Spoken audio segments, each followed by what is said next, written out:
Today on Locked On Red Wings, can Alex Lyon be the Detroit Red Wings starter? You're Locked On Red Wings, your daily podcast on the Detroit Red Wings. Part of the Locked On Podcast Network, your team every day.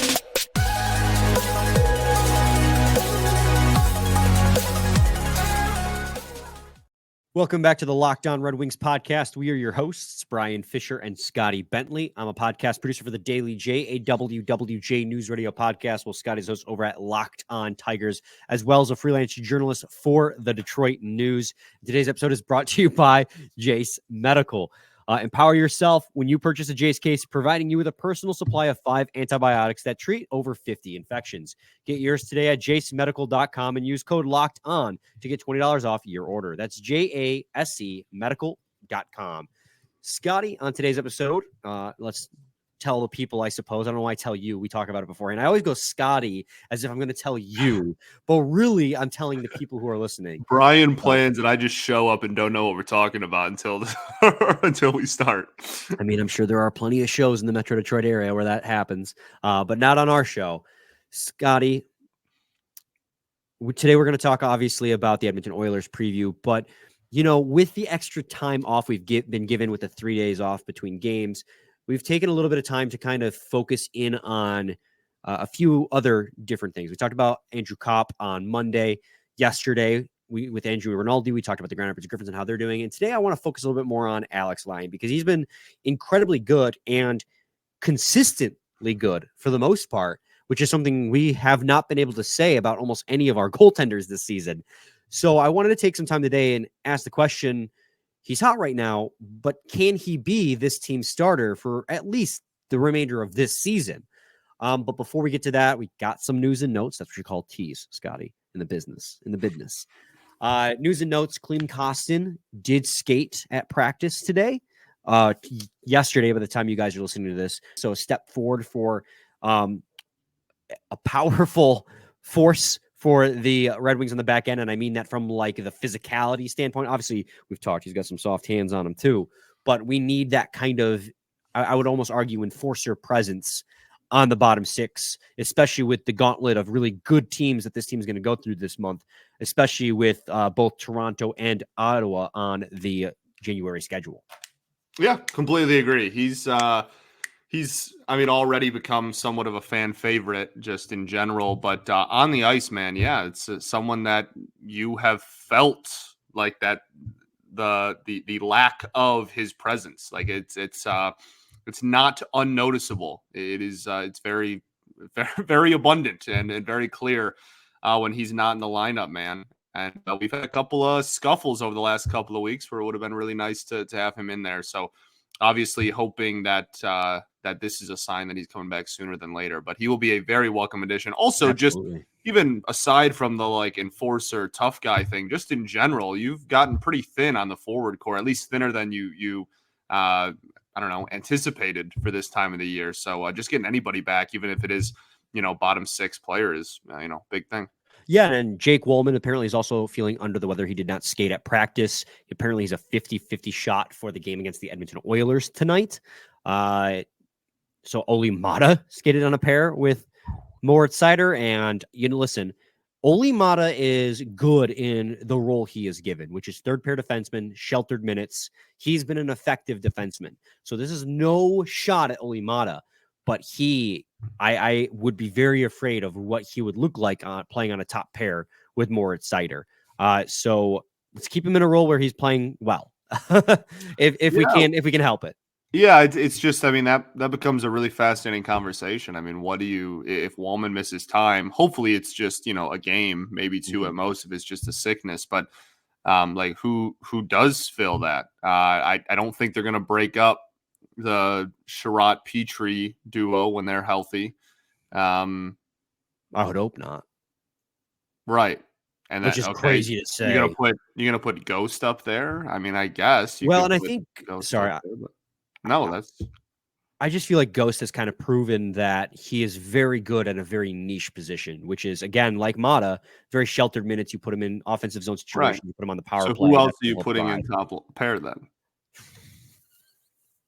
And there we have the problem with this defensive core. But that's a whole different conversation for a different day. I think it's just a practice thing. I would have a hard time believing that they're going to put Mata and Sider together to leave Ghost and Hull on the third pair, or even break up a second pair in Petrie and Sherratt, which, while it hasn't been perfect, has been consistent, which you can't say out of, the other rotation of defensemen that are in and out of this lineup. So we'll have to just hope that Wallman's healthy. That's all I'm going to say. Because yeah, no, I agree. That's why I brought it up, man. It's like, we can talk about how on paper it looks kind of odd to see Mata up there, but like I'm there's not a clear choice is my point. There's not a clear like, oh, if Wallman's hurt, obviously it's this person. That's not really blatant. So yeah. We're gonna hope that that Wallman's feeling all right. All right. And then the final one in terms of Red Wings injury updates, Husso skated, but he did not get into the butterfly. I'm assuming because whatever it is that's bothering him is still bothering him to a point where he can't get into the butterfly, but he's out there skating at least a little bit. So there's a little update on Husso. Then also AHL All-Stars got announced on Wednesday, and Jonathan Berggren and Simon Edvinsson, feels like we were just talking about those two guys, are the All-Stars for the Grand Rapids Griffins, a well-deserved selection for the Griffins. Those two have been tearing it up down there in the Griffins, and it's almost like they deserve a spot in the NHL. But we talked about that yesterday.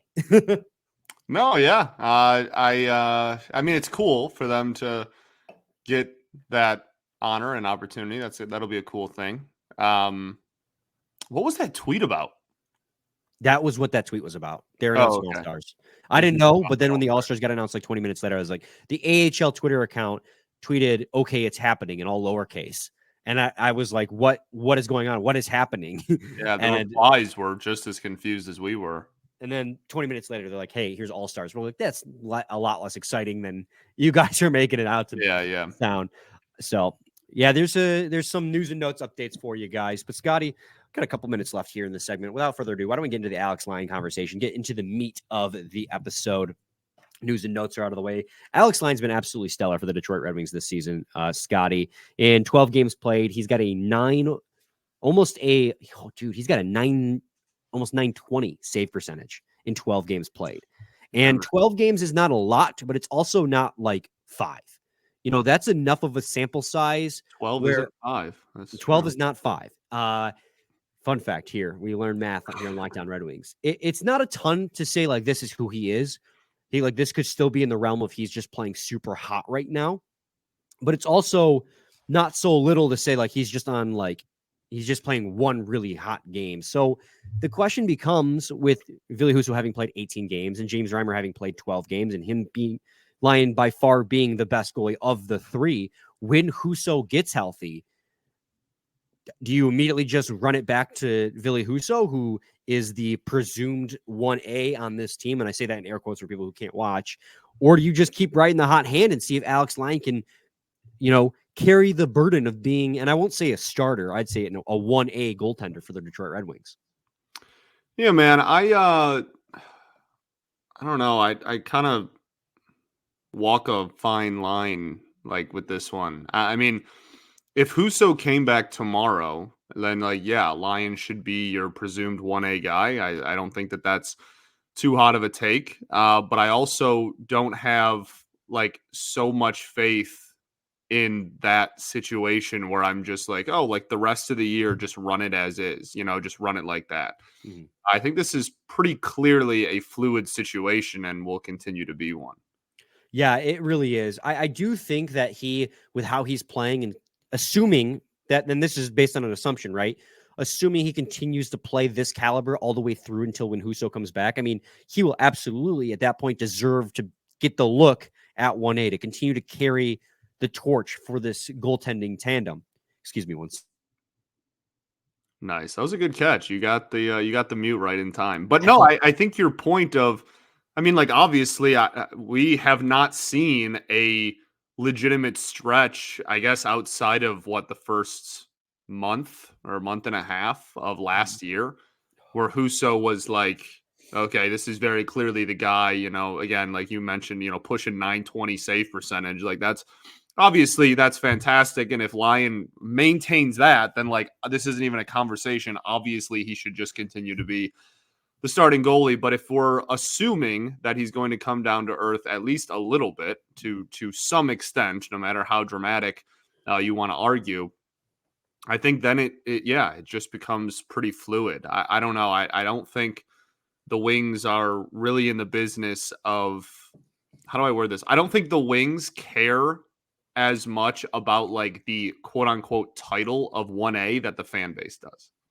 No, I don't think they do either. That's kind of just a buzzword that Red hockey fans like to use, myself included, a crutch word even, to try and simplify a very fluid situation in most teams' nets. We'll continue the conversation, though, in segment 2, because I have some of the fancy stats for you guys, comparing Lyon to some of the other goaltenders in the league with just how great he's been playing. So stay tuned for that in segment 2 of Locked On Red Wings. I know we come to sports to escape from the crazy realities of life, Scotty, but unfortunately right now, according to the FDA, we're in the middle of one of the worst flu seasons in over a decade. And if you're worried about that, you guys can reach out to Jase Medical, and they have a Jase Case with a pack of 5 different antibiotics to treat a long list of bacterial illnesses, including UTIs, respiratory infections, sinusitis, skin infections, among many others. And that stuff can happen to any of us. Visit jasemedical.com and complete your physician encounter. It will be reviewed by a board-certified physician, and your medications will be dispensed by a licensed pharmacy at a fraction of the cost. It has never been more important to be prepared than today. Go to jasemedical.com and use offer code LOCKEDON to get $20 off your order. Segment 2, Locked On Red Wings podcast. Scotty and I are having the conversation about, giving Alex Lyon the opportunity, assuming, again, he continues playing as well as he has, to be the 1A in the Detroit Red Wings organization, even when Ville Husso gets healthy, at least for the duration of the season. Because, of course, he's only on a 1-year deal, and you have guys in your organization you hope can be the guy in the future. I wanted to give you some statistics here, Scotty. Obviously, we know Alex Lyon, he leads the Detroit Red Wings in save percentage with almost a 920 save percentage, 9.195 if you want to go down to the 1,000th degree on his save percentage. He also leads the Red Wings in goals saved above expected at 2.79, and that's a cumulative stat. So 2.79 across the season with a goal saved above expected, above average of 5.76. So he's been very good for the Detroit Red Wings so far this season. The next best goaltender on the Detroit Red Wings in save percentage is Ville Husso in 18 games played with an 8.934 save percentage. So then when you take what Alex Lyon has been doing just on his own team and you compare that with goalies across the rest of the league, he's still doing a really good job. If you set the minimum for goalies in the league to 500 minutes, because Alex Lyon has played a total of 669 minutes, 500 minutes kind of gives you a good sample size of the games goalies have played over on Natural Stat Trick. Alex Lyon's save percentage ranks 10th in the league, a 920 save percentage, putting him just above Jeremy Swayman and just below Laurent Brossoit of the Winnipeg Jets. And the Jets, by the way, are a wagon. They've been incredible. Connor Hellebuck's 5th in the division, in the league with save percentage. So he's been absolutely stellar. His goals saved above expected ranks at about 30th, I believe. But that, like I said, that's a cumulative stat. So it builds over time. So, of course, his is not going to be anywhere close to guys like Hellebuck who have played 30 games. But, I mean, I don't think it's unreasonable to say that after 12 games, Scotty, that we're getting close to seeing more of what Alex Lyon is rather than just a hot streak. Yeah. You are coughing up a storm, brother.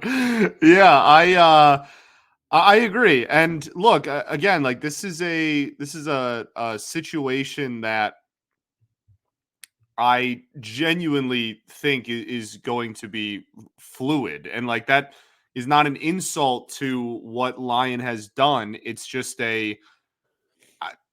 going into this season, did we think that Lyon was going to be the 1A goalie by the new year? No, like obviously not. And like I think it's a situation where if Lyon has, 3, 4, 5 really poor games in a row, then we're just going to be having the same conversation again, a month from now. You know what I mean? Like, I feel like the Wings aren't like, oh man, we need to announce who the 1A goalie is. Like, I don't think that that's a conversation that like the Wings care about whatsoever, but I do think it's an important conversation for us and for the fan base to still have, because when the goalie room, being that there's 3 of them, is at complete full health, I think we do need to know who is going to go out there if all of them are healthy and rested. And that is where I think, until proven otherwise, it's going to be Lyon.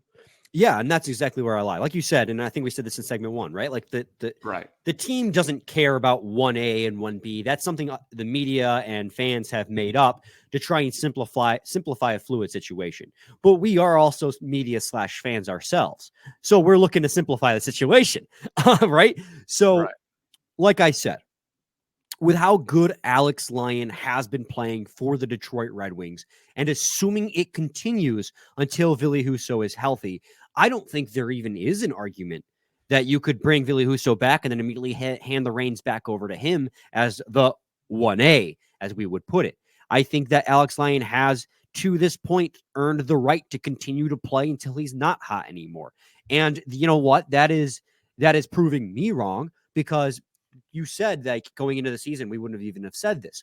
Hell, just before Sweden, when we were complaining about how poor Husso and Reimer's play was, and we talked about how we hadn't seen Lyon yet, I was like, newsflash, Lyon, outside of 15 games last year when he was really good with the Florida Panthers, hasn't been that good across his career. Well, he's hot again with the Detroit Red Wings in 12 games played.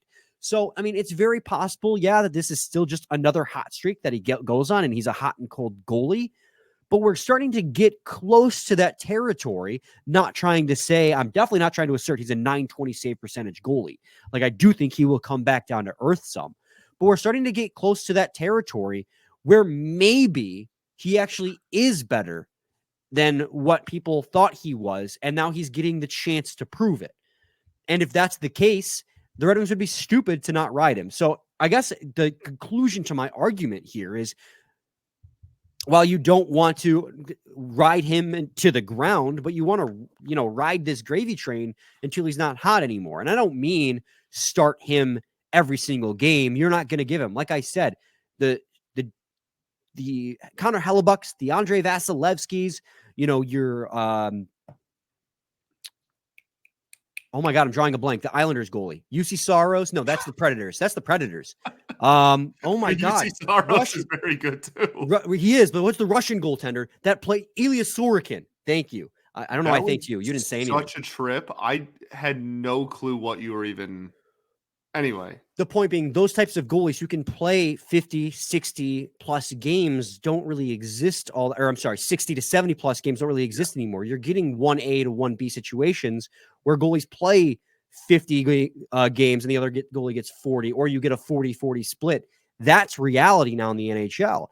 And that's what I think Alex Lyon can do at his peak, is be a guy who plays about 60% of the games. If what we're seeing right now is the real him, but I'd still give it a little bit more time. That's just where I end up. He's playing really good. He deserves the opportunity if he continues playing this good. But I also realize that he could just be on a very long hot streak. Yeah, man. I don't think it's extremely difficult. I think you just ride him until until his numbers tell you otherwise, right? Like, I think it's pretty straightforward. I don't think you take out your Sharpie and write him in for, permanently for the rest of the season to be the guaranteed 1A, but you certainly don't pull the plug on it right now. So absolutely not. So we got to take another quick break, and when we come back, we're going to preview the game against the Edmonton Oilers. Man, every single time I talk, it's like a ticking time bomb. I can feel the tickle come, and then I have to mute to hack up along. So yeah, we'll take a quick break, and when we return, we'll preview the Edmonton Oilers. Stay tuned to segment 3 of Locked On Red Wings. It's still almost the halfway point of the NHL season, and the Red Wings are making a push for that wild card spot. You're getting a little bit of separation in the division now. Toronto Maple Leafs 5 points ahead while still having 2 games in hand. But you're right there with Tampa and the rest of the teams in that wild card race. And regardless of where they are in the current standings, I want to remind you guys that you could win big by playing daily fantasy hockey on Sleeper, the official daily fantasy app of the Locked On NHL Network. Sleeper is the number one choice for daily fantasy sports and especially daily fantasy hockey. Because with Sleeper, you can win 100 times your cash in daily fantasy hockey contests. All you have to do is pick whether studs like Patrick Kane, Alex DeBrincat, Dylan Larkin, or Jake Wallman will record more or less than their Sleeper projections for things like goals, assists, saves, plus, minus, and more in a given game. To 100 times bet on Sleeper, you need to correctly predict the outcome of 8 player stats. You heard me, Red Wings fans. You can win 100 times your money playing daily fantasy hockey with Sleeper, so start paying attention and nail your picks so you can start winning big. Use promo code LOCKEDONNHL and you'll get up to $100 match on your first deposit.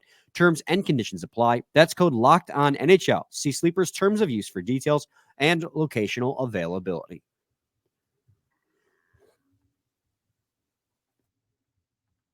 Welcome back, everybody. Segment 3 here, Locked On Red Wings. Brian is hacking up along. Dude, so, I had to force my way through that. Take over here.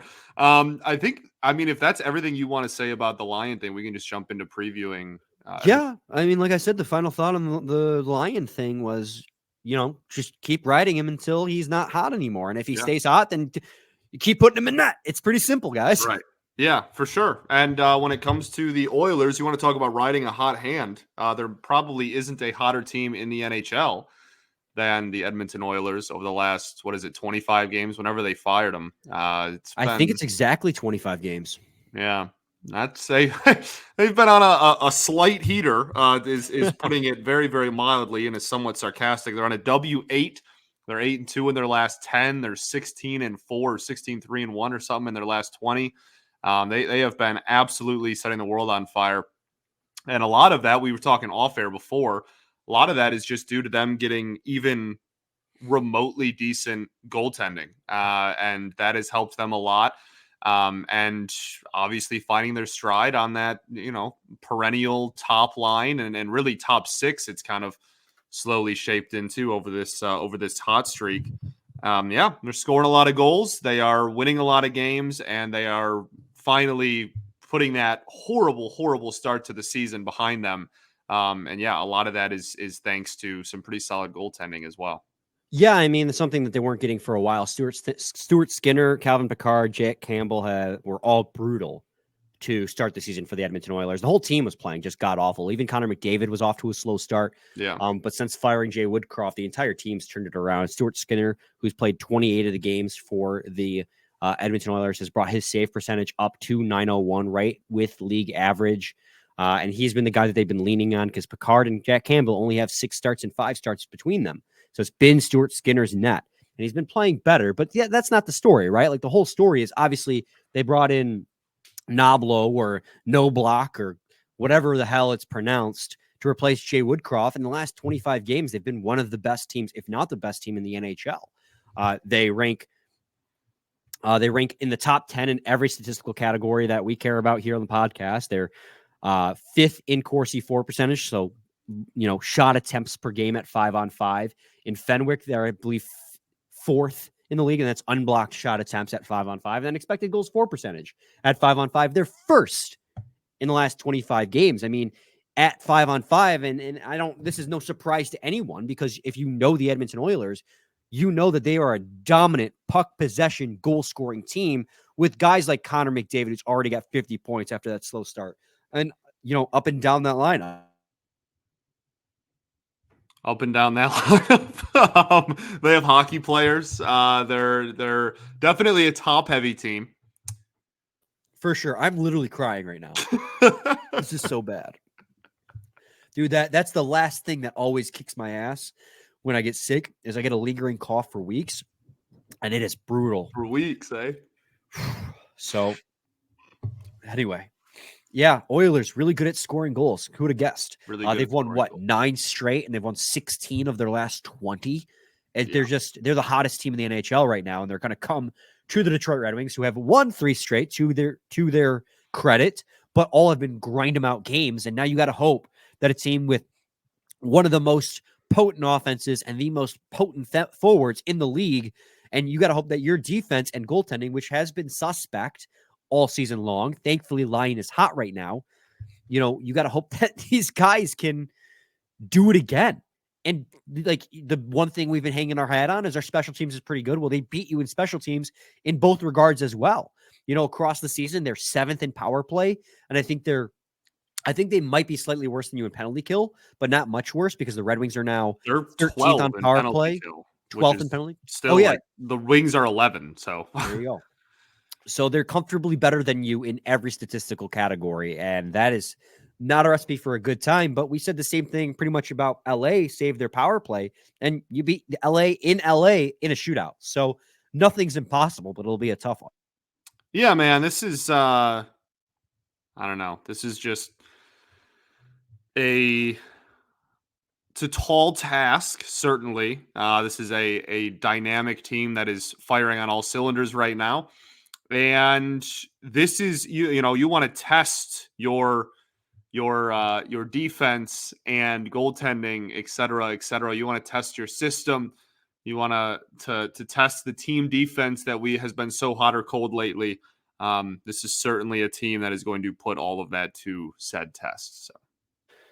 Yeah, it's going to be a real tough one for the Detroit Red Wings. But like I said, I mean, they've beaten the Bruins twice. They beat LA in LA. They're very capable of beating hot teams. They're very capable of beating good teams. It just depends on which Red Wings team we're going to get. Are we going to get the one that's high motor, comes out in the first period flying, gets out to an early lead? Or are we going to get the one that starts really, really slow, doesn't look like they even wanted to play the hockey game, and the one that has to do a third period push to try even make it a hockey game if they even can. Tough team to do that one against. This is a tough team to do really either against. I mean, if you're holding on to a 1-goal lead going into the third, and that's when you start slowing down, that's going to be an uphill battle. Yeah, and I'm trying to say, don't fall behind early because then you're kind of toast. So the one good thing you can say about the you can't even say that because I always forget with goals against. When the top teams, when you filter it by goals against, are the ones who give the most goals. And the Edmonton Oilers in the last 25 games are 6th in goals against. Because the one thing I always say about the Edmonton Oilers is they have no goaltending and they have no defense. They're powered by their offense. But in the last 25 games, that hasn't been the case. Probably because they possess the puck so much. But still, I got to call for that. No, you're right. They do possess the puck a lot. That is a correct statement. And wow, this is really... Do not mock me while I'm coughing. I'm not mocking you. I'm filling in dead air. We'll talk. You're welcome. Like real talk. You're welcome. Oh, he's back. Yeah, no. Well, and to the point, I mean, seriously, to the point of possessing the puck, this is a team that, I mean, obviously zone entry, they're very good at because they have Connor McDavid. That's kind of goes without saying, but just in terms of the puck possession, they are so good at opportunity, recovering mischance, setting up, opportunity, recovering mischance. Like they will stay in your zone forever. And when McDavid is on the ice, it feels like it's a power play, even when it's not. So it's tall order. Yeah, I mean, in the last 25 games, again, they're technically the second hottest team in the NHL because the Winnipeg Jets, who we sung the praises of a little bit earlier, true, yeah, a little bit. They have 40 points in their last 25 games. 19-4-2. Edmonton Oilers are 19-6-0. The only difference between the Oilers and the Winnipeg Jets in the last 25 games is 2 overtime losses. That's playing good hockey. But that is also what you would call, if you're the Edmonton Oilers side, you would call this game against the Red Wings a trap game. You look at the Red Wings and you say this is a team that the Oilers are better at in every statistical category since the firing of Jay Woodcroft. That should be an easy hockey game. And we've seen it as Red Wings fans. What happens when you go to play a trap game? Well, you get trapped. It happened once already to both the Ducks and the Sharks for the Red Wings. So who's to say it can't happen against the Oilers? We've seen this team play up to competition. And we know this team has talent. It's just if they come out and actually play a complete game as a team. And if they can't do that, they're going to get destroyed. But if they can, I think that they can win it, even if it's just a close win. So I'll take a close win gladly. Right? Yeah. And that's what's great. That's what's beautiful about the game of hockey is on any given day. It's more true in hockey than it is in any other sport, that on any given day, your team can win. Word. Sickly. Scotty, any final thoughts? We ball. All right. I'm going to sign us out before I have another coughing fit. We'll be back with a game recap tomorrow. So stay tuned for that. Same time, same place. It's your team every day. Every day.